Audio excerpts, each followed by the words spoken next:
Saros is Returnal 2, straight up. Very iterative, not innovative. Different IP, different storyline, different background, but Returnal 2. In fact, I'd say one of the bigger issues with the game is it's missing any one big thing to make it stand apart from Returnal. Really, the only biggest thing they changed is that there's a shield now, which is good, I like that, and it absorbs all the blue projectiles, so when they're shooting blue stuff at you, you use it, and then it charges up your power weapon. The yellow projectiles are corruption, so they eat away at your permanent health bar, but then using your power weapon, it erases corruption, so there's a pretty good loop there of take damage, absorb with your shield, fire your primary weapon, remove the damage. That core loop is pretty good, and it's great. It's Returnal, but faster. Faster and snappier with a more structured, explicit narrative story with a lot of cutscenes. Returnal was very mythic, and it was a puzzle, and it was very up to interpretation and all that. A downside is that the moody loneliness is kinda gone. There's characters everywhere, and they're all super diverse, and they all suck, and they're all really annoying. The first biome is great. It's gorgeous. You got this nice white architecture overgrown by this red shrubbery. Super, super cool. It's all nice and crisp and clear, and that's the best biome in the game.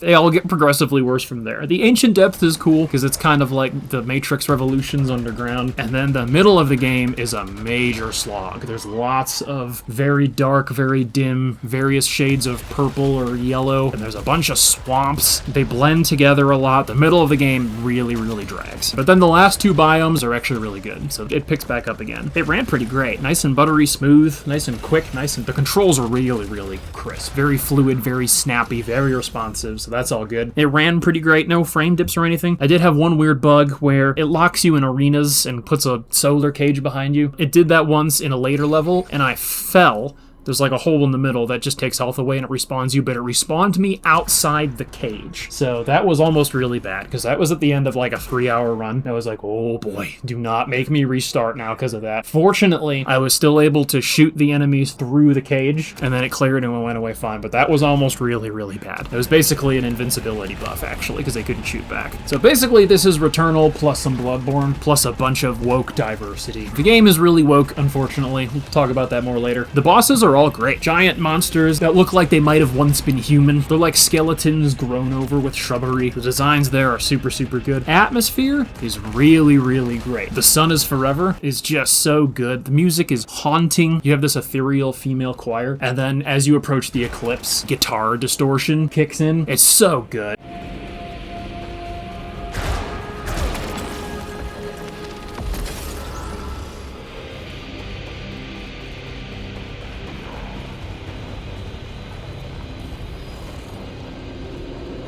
It hypes you up for the Eclipse. And then you have some melodic, atmospheric synth stuff for some of the other later levels. Excellent job on the soundtrack. And the cosmic horror stuff really is what carried me through the game. There is now a permanent upgrade system, which basically fixes Returnal's biggest problem, was that you could basically spend 3 hours on a run and eat it, and then those 3 hours were basically a waste of time, and you have to start all over. That was miserable. Whereas there's a penalty for dying, so you lose some of your resources, but you still take resources back with you every time. And it actually creates a decent loop of once you hit a certain point in the boss, you're like, okay, do I want to safely go back to the passage and use 100% of my currency, or press on with the power that I have, because weapon proficiency doesn't scale nearly as well through the upgrade tree as it does when you're in the game, and then press on and make more progress. Because when you die, there's like a 40 to 50% penalty. A nicer way to do that, which is the same thing, it's just all in presentation, was to call it a survival bonus, not a death penalty. That's how they should have done it. Little things like that really, really help, but it looks like I'm losing half of my stuff. So if I live, double what I have, instead of taking half of it away when I die. Little stuff like that goes a long way toward player encouragement. All of the weapons are utterly useless except for the smart rifle. The smart rifle is full auto, and it has a soft homing lock, so you can basically just keep enemies in the rough center of the screen, and then spend all of your attention on moving and dodging projectiles. That's the way to play. That's when the game is at its most fun. The handgun is a 3-round burst, which is terrible. Please stop trying to make 3-round burst happen. The shotgun is utterly useless and totally antithetical to how you correctly, successfully play this game, which is keep as much distance between the enemies enemies so you have as much time to dodge as possible. And then there's a crossbow, which is just weird. And then there's like a disc thrower, which is even weirder. So the weapons are terrible, to the point where I would save all my redraws and just use them until I was about 10 weapon proficiency behind, and then just keep burning through them all until I got a smart rifle. And now I have a bunch of teeny little nitpicks that don't really matter, so I'll just machine gun through these. It also calls it clip size, which is really frustrating. I thought we were past this. And I'm going to take this clip of ammo and put it into this magazine, like this fine Russian SKS. And then I'm going to fire. I'm guilty of this too. Wait, who among us did not once call magazines clips? But it's 2026. It's time to leave that behind. It's hard to judge the drive attribute because there's no visual modifier for it. It's just, okay, you make more money. And it's a lot harder to visualize or conceptualize that difference. Whereas with resilience, you see your green health bar go up, and with power, you see your blue power meter go up. So those are a lot more tangible than drive. So when you're in the Eclipse mode, all the artifacts have a negative now, which is dumb and I don't like. I just like having positive buffs. Let me pick which positive buff I get. The artifacts show up so infrequently, there's not really any decision making to be had. You just take every artifact he gives you, and then it's pure RNG. You don't really have much of a choice in the matter. Returnal had a lot more thought, I feel like, when it came to deciding which malignant artifacts to take and which not to take, whereas in Saros, you basically just take all of them. If you have two artifacts that have identical negatives, they don't seem to stack. So if you already have one of them, there's no reason to not take the second one. And some other weird stuff with Ether. Ether's the green healing material. Early on in biome runs, it gives you a lot more ether than you actually need, because like, okay, I'm at full health, so then when you use it, it converts it into leucinite, which is the money, but then you're like, okay, I want to save these, so if I take damage in later rooms, I can come back and use them for the heals. And that works sometimes, but it's awkward because a lot of biomes have points of no return even before the eclipse. There's ledges that you drop down and you can't get back up. Running all the way back through is really annoying and awkward. And it also will give me a bunch of large ether drops immediately at the start of a level. And I'm like, I haven't even encountered any enemies yet. What are we doing? So that's weird and problematic. So some minor design flaws and tweaks there, but overall, really fun game. It's the same way as Return, because it offers you shortcuts at certain points to skip over. But if you do that, you're not powerful enough. The progression of the game is reliant on you playing through everything again, which sounds obnoxious, but you can actually move through the biomes pretty quick. I ran through virtually every single biome I could. There's a couple that are one-off shoots and you can't do all in one cyclic run, and I got to the very end in like 3.5 hours. So the stronger you get, the more quickly you breeze through these. And at that point, taking on the boss in one of the later biomes, I was weapon proficiency like 78 or 80, and then you succeed, you go back to the passage, you reset. After spending all that money, I'm only at weapon proficiency like 22, 23. So you have to get a head start and some momentum going through. You just do. That's just how the game works. So you'll either like that or you won't. There's also the Carcossian modifiers. I mean, it's standard video game difficulty setting stuff. That's nothing to write home about. It's not like this big new thing. The game gets really, really rough when you're in a tiny little room. It's the Black Marsh, so there's poison you have to avoid, which is like 70% of the floor. There's a specific alpha enemy that has a purple shield, so you can't shoot him unless you're within the boundary of that shield, so it forces you to be close to him. And he also has the worst attack in the game that just sends bunches of red particles at you, which are unblockable and undodgeable. You have to parry them. So it forces me to be close, and there's no room to maneuver, and there's a bunch of ledges to fall off, and that's when the game is at its most frustrating. It's like, dude, I can't move. I can focus on one thing comfortably, two things with a little effort, three things if I really tough it out, and I just can't do four. So if I'm dodging a billion projectiles and trying to have to be within sight of a shield and having to make sure I don't fall out of the arena, it's too much. I can't do that. I die. And that's when the game is like, dude, that was garbage. What the frick was I supposed to do? But overall, fun game. If you like Returnal, you'll probably like this. If you didn't like Returnal, it fixes some of the issues of Returnal. It depends why you didn't like Returnal. Story, though. Okay.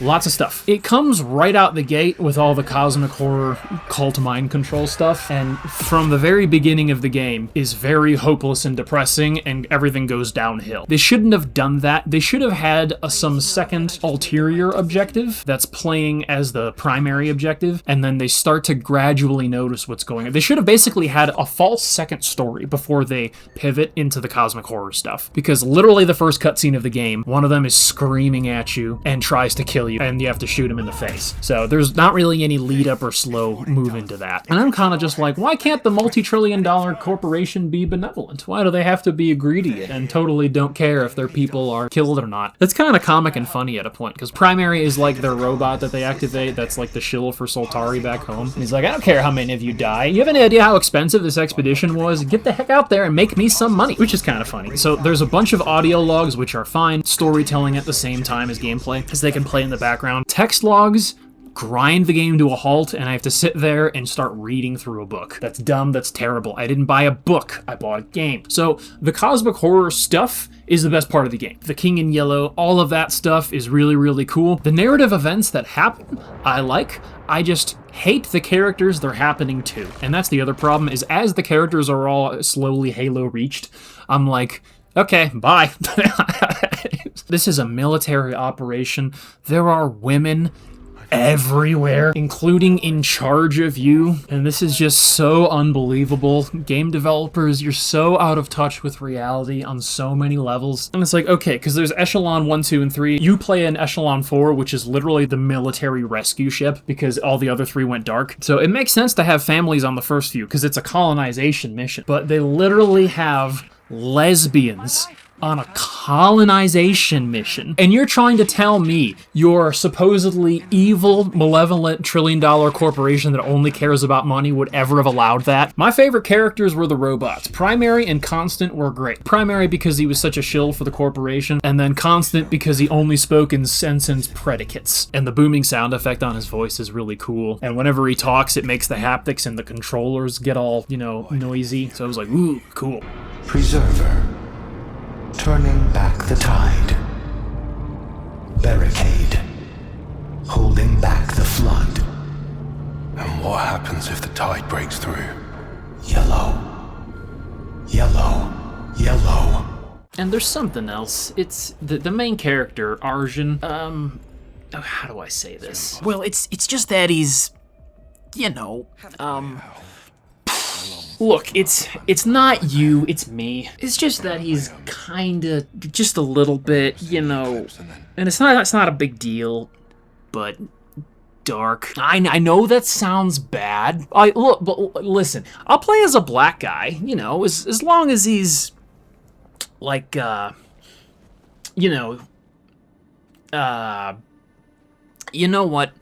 Never mind. It's just that he's on another planet, and I still want to deport him. How about this? I'll meet you in the middle. What about a helmet? What if we give him a nice helmet? You know, something sleek and shiny and very fancy and very opaque. That makes everybody. That keeps everyone happy, right? I mean, Nydia, for example. I mean, when the point of the story is to go save your woman, it actually does matter that she's attractive, because then you're like, ooh, yeah, I'll go save her. But you take one look at Nydia, and you're kind of just like, oof. You know, I would. I just, I'm just so busy with, you know, the tariffs. I'm okay, thanks. But setting that aside, anyway, and one final comment on the story. The problem with the secret ending is, just to keep things vague and out of context, getting kinda drunk and being kinda mean, whilst wrong, and I of course would never approve of, isn't really in the same ballpark as enslaving, torturing, and slaughtering hundreds, if not thousands of people. That's all. So just skip that part, pretend it never happened, and the game's a lot better.